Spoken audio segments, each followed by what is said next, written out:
Right now, we have no way of submitting our to-do form. So let's wire up the to-do form along with the add to-do function that we have in to-do helpers so that we can submit the form and add new items to our to-do list. Let's start by importing our add to-do function into app.js.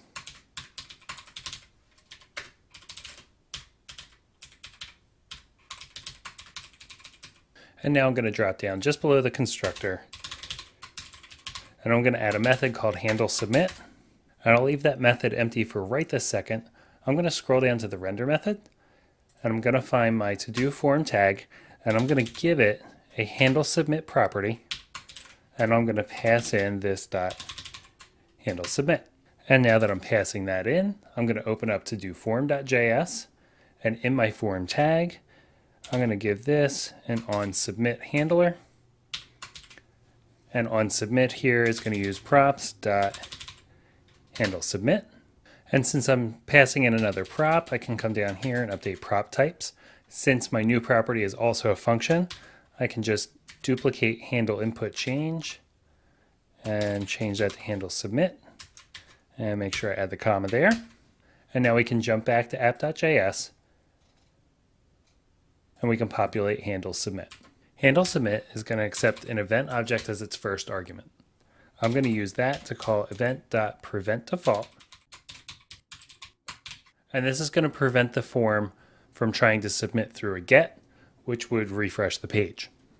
And now I'm going to define a new to-do. So I'll declare const new to-do, and I'm going to set that to equal an object.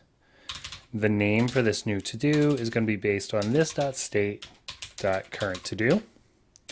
And I'm going to set the isComplete flag to false. And we need an ID. So I'm going to open to-do helpers, and I'm just going to add another function that's going to generate a random number for our ID.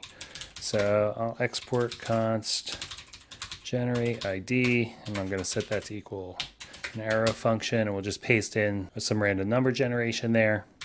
I can save that, and I'll come back over to app.js. And I'll say const new ID equals generate ID. And in order to use this, I'm going to need to import that. So back up here, I'll just import generate ID from to-do helpers.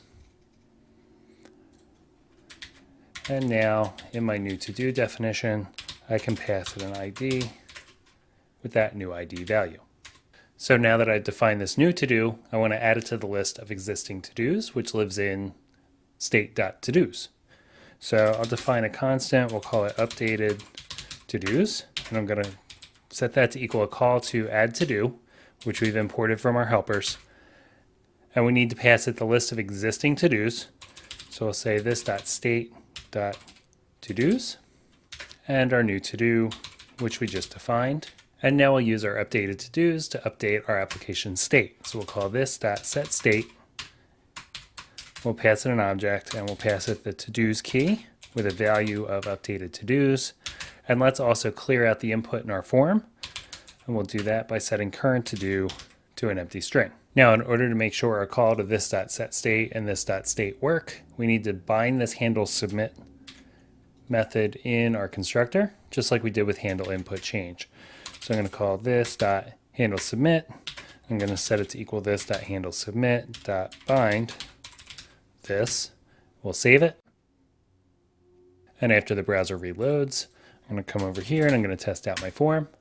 And we'll see that it adds the new item to the end of the list. And we can just keep adding items to our list.